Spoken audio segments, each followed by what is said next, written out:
Hi, everyone. Judge Andrew Napolitano here for Judging Freedom. Today is Friday, June 6th, 2025. Professor Jeffrey Sachs doing double duty, joining us today. It's been such a momentous week in matters of international affairs. How better than to have the benefit of Professor Sachs's analysis at the end of this week? And of course, who knows what's coming? So, Professor Sachs, is there any doubt in your mind but that American and British intelligence were instrumental in the drone attacks that exploded throughout Russia last weekend? Well, I think it's clear that the intelligence agencies have been deeply involved in the lead up to these events. What actually happened in the last few days is still a bit of a mystery, but it's clear that Trump and Putin at the end of the week had a pretty direct talk, and I think Trump heard an earful because these attacks last week by the Ukrainians were deeply destabilizing. They took place just at the moment of these negotiations. They were an attack on part of the Russian strategic triad, the nuclear triad, very dangerous, very destabilizing. There was also the attack on civilian passenger rail that downed a bridge and killed dozens of people. And there's no doubt that the Western agencies were deeply implicated in projects that took place over the course of more than a year in preparation. So what we have had just today is a massive drone and missile attack by Russia all over Ukraine. The war is escalating. It's extraordinarily dangerous. The recklessness, in my view, of the Ukrainians and the Europeans to say no realistic peace proposals, no attempt to find a solution, just means more escalation, more devastation of Ukraine, more loss of life, and to no end, to no good end.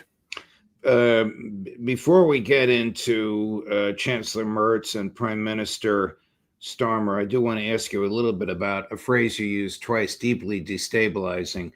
Alistair Crook and Colonel McGregor have referred to this as a pinprick, a PR stunt which will explode with profound negative consequences to Ukraine. I think you probably agree with the second part. Do you agree with the first part, that it was a pinprick and a PR stunt? Because you said it was deeply destabilizing. I don't think that any attack on the nuclear strategic assets of a nuclear superpower is a mere pinprick. I think that this whole war in Ukraine, the whole origins of the war, involve the nuclear threat, because the context of this whole war going back a quarter century is America's abandonment of the nuclear arms control framework. Probably one of the most decisive, but in a way under-discussed parts of the path to war was the U.S. unilateral abandonment of the anti-ballistic missile treaty in 2002. And the reason why that's so important is that the United States destabilized the nuclear arms control framework, and Russia felt from that moment onward that there was the risk of decapitation strikes, the risk of a first strike nuclear attack against Russia, because the purpose of the anti-ballistic missile treaty was to prevent such an occurrence. Then the United States unilaterally installed anti-ballistic missile units, first in Poland, then in Romania. And I emphasize all of this because part of Russia's very deep, very legitimate and very understandable concern about NATO enlargement was taking place in the context of the destabilization of the nuclear arms control framework. And the United States government refused to rule out also the placement of U.S. missile systems in Ukraine. And so the backdrop of all of this is that NATO enlargement was seen as a dire national security threat to Russia. We would feel exactly the same way with the installation of Russian or Chinese military bases near America's borders. This is a basic point that I cannot emphasize enough. What Russia feels and we dismiss or ignore is exactly what Americans would feel, what President Trump would feel, for example, if there was any attempt whatsoever of Russia or China to place military installations near America's borders in the Western Hemisphere. There's no doubt about this. So all of this is to say that when there's an attack on strategic bombers, it's more than a pinprick from the point of view of the Russians. Okay. It is, and it was an attack thousands of miles in the interior. Right. And then what Russian leadership can see is the chortling of the Western press and the Western political leaders. Oh, look how clever this was. This isn't clever. This is absolutely reckless, is what it is. And so I think that's the context in which I see this. I think this will awaken a sleeping monster, or I'm not sure that I want to refer to Russia as a monster, but it will result in a more ferocious attack than the Ukrainians imagined. It's a kind of proof that this is about core national security of Russia. This is how it's viewed from the Russian side. Totally understandably is the basic point. How is President Trump's denial of knowledge of this viewed from the Russian side? I mean, if what he's saying is true, that he truly didn't know, actually he didn't say he didn't know, he said the U.S. didn't know, then somebody is not reporting up the chain of command, and there are serious rogue elements with the power to spend money and kill people in the American government, and the head of the CIA and the president, and the Secretary of State and the Secretary of Defense don't know about it. I think that what's happened last week gives no possibility of a legitimate answer from the United States side. First, it's very unlikely, maybe nearly impossible, that the CIA and MI6 were not engaged in all of this. Even if they were not engaged in it, it's almost certain that they knew about it. If they didn't know about it, it's unbelievably damaging to the whole concept of the U.S. and U.K. support for Ukraine's war effort, that this could happen without the intelligence agencies knowing about it. Whether the President of the United States knew about it is yet another question, because the Russians have long said that the presidents are, sometimes just told after the fact, because it's the deep state that is at war with Russia. So that is a view that President Putin has expressed on many occasions. One in a famous interview he gave in Figaro in 2017, where he said he's dealt with many American presidents.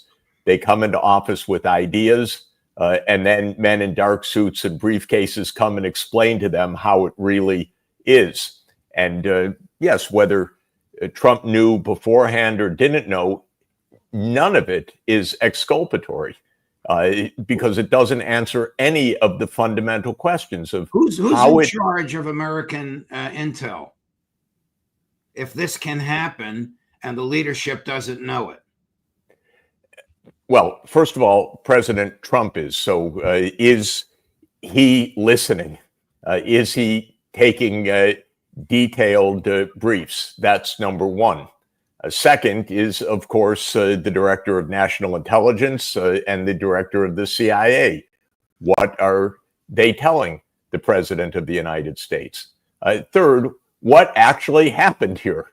How can it be that the United States claimed not to know? And what does that say about this entire war effort?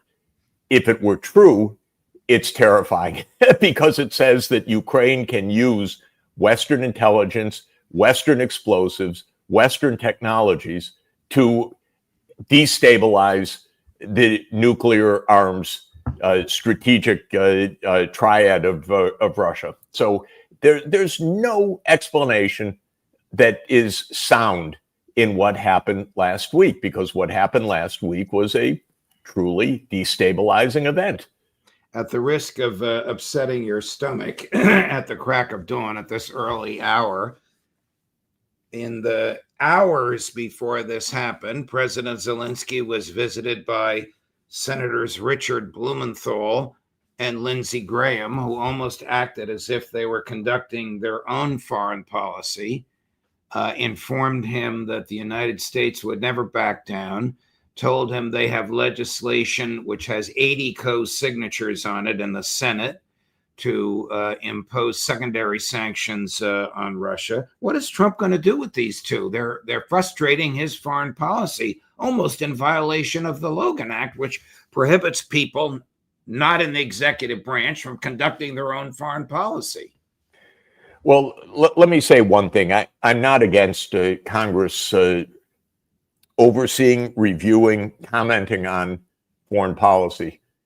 I will say that Lindsey Graham has been the biggest failure of foreign policy in the United States Senate for decades. He's been wrong on every single issue. He has done a profound disservice to the American people and to our national security. So I find him ignorant. I find him utterly warmongering. I find him on the wrong side of just about every foreign policy issue of the last 25 years. So for me, the issue is not whether senators are involved. The issue is if they are wrong at every single instance. That is absolutely a direct threat to all of us. And what happened last week worsened your security. It worsened my security. It worsened the world's security. Zelensky is out of control. Zelensky is a cabal, a regime that is extraordinarily dangerous. It was installed by the United States in a coup in 2014. It is without constraint. It behaves in an extraordinarily provocative way. It has nothing to do with democracy. This is a small group ruling by martial law that is endangering the world. That's why it's the responsibility of the President of the United States to put an end to this kind of behavior. And as I've said, if the Ukrainian government doesn't want to agree, it is the responsibility of the President of the United States and the President of Russia to reach a security arrangement that is not destabilizing. We're going to take you to Neocon Central. Chris, play cut 2 and 3 back to back. We saw credible evidence of a summer, early fall invasion, a new offensive by Putin. He's playing the game at the peace table. He's preparing for more war. And I think the Senate is fed up with Putin. The American people see Putin as unreasonable. They see Ukraine is trying. President Trump has made that distinction real. So the Senate and the House of Representatives in the next 2 weeks will be moving forward with a sanction bill that's bone crushing. Putin is playing President Trump.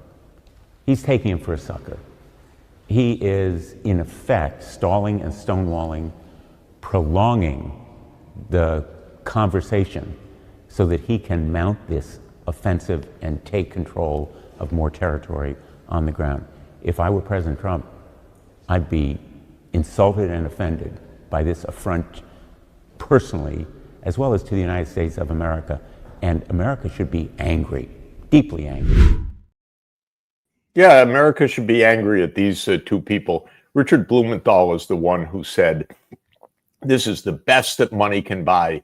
All of this fighting and killing and no Americans dying.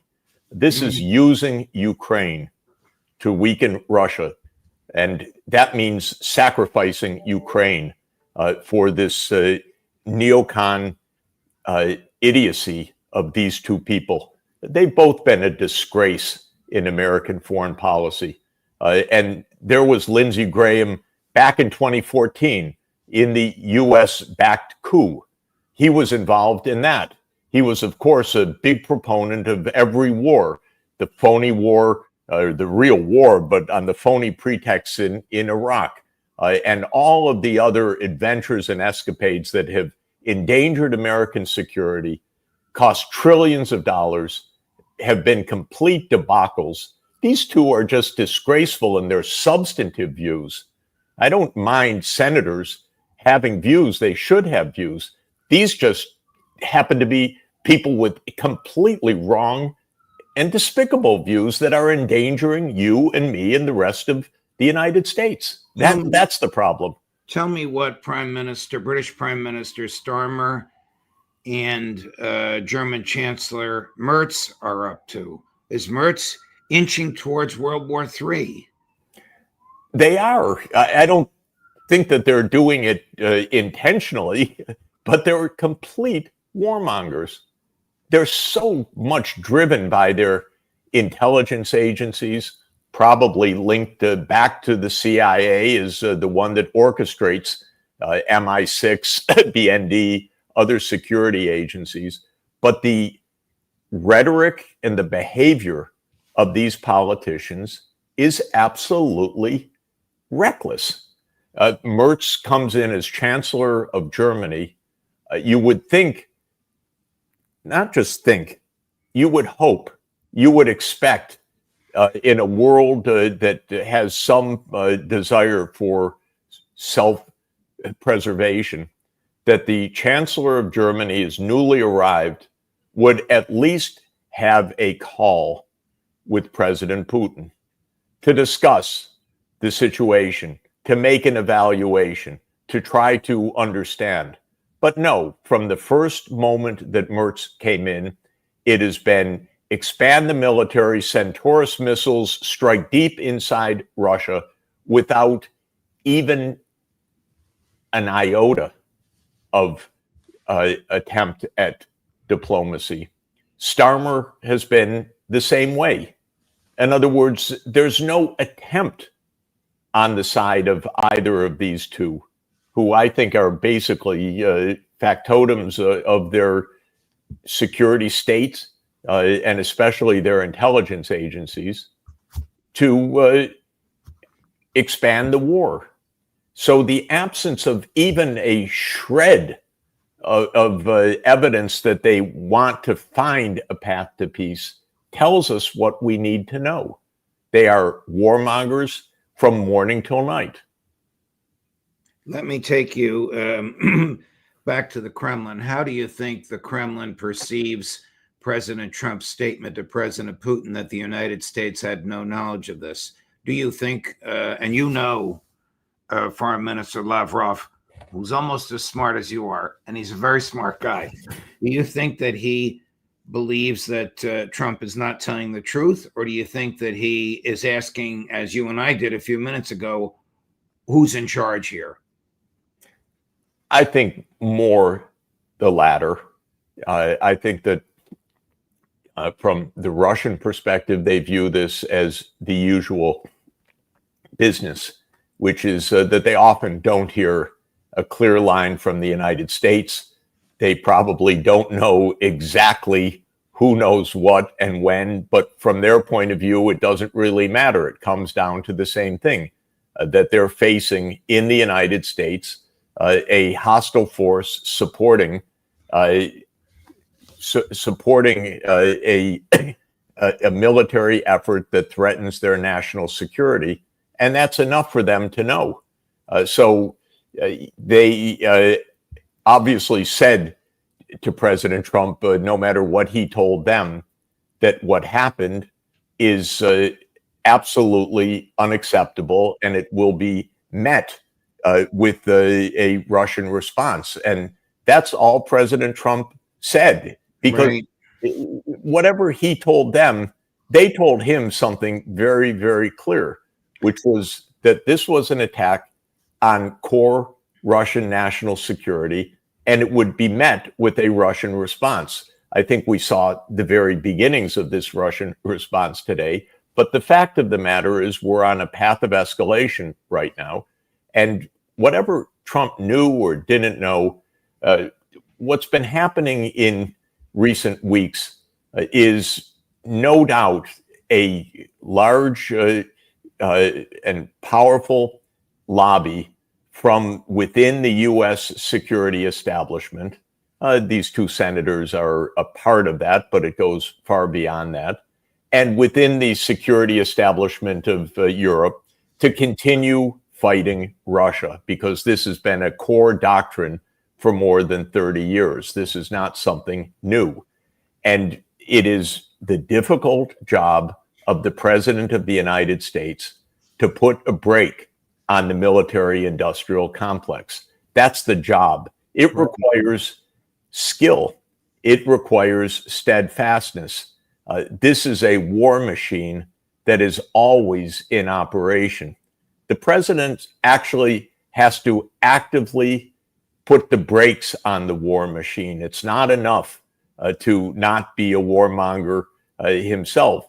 And Trump has not been a warmonger when it comes to Ukraine.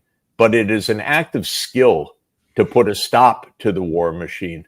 We know presidents have sometimes paid the ultimate price for that, as John F. Kennedy did when he put the brakes on the war machine. The fact of the matter is there is a powerful big business, the $1.5 trillion business a year just in the U.S. alone, not to mention in Europe, and a powerful ideological force that says just fight. That's Blumenthal. That's Graham. They always want to have war. Right. These two are pathetic, but they represent a very dangerous foreign policy. And I just want to remind everybody, at the end of the Cold War, Russia, even the Soviet Union before the end of the Soviet Union under Gorbachev, said, we want peace, we want cooperation. And here we are 35 years later at the brink of nuclear war. It's mind-boggling how the United States squandered the chance for peace. And it is in the likes of Lindsey Graham that we did so, because these people say if the other side wants peace, they're weak. Kill them.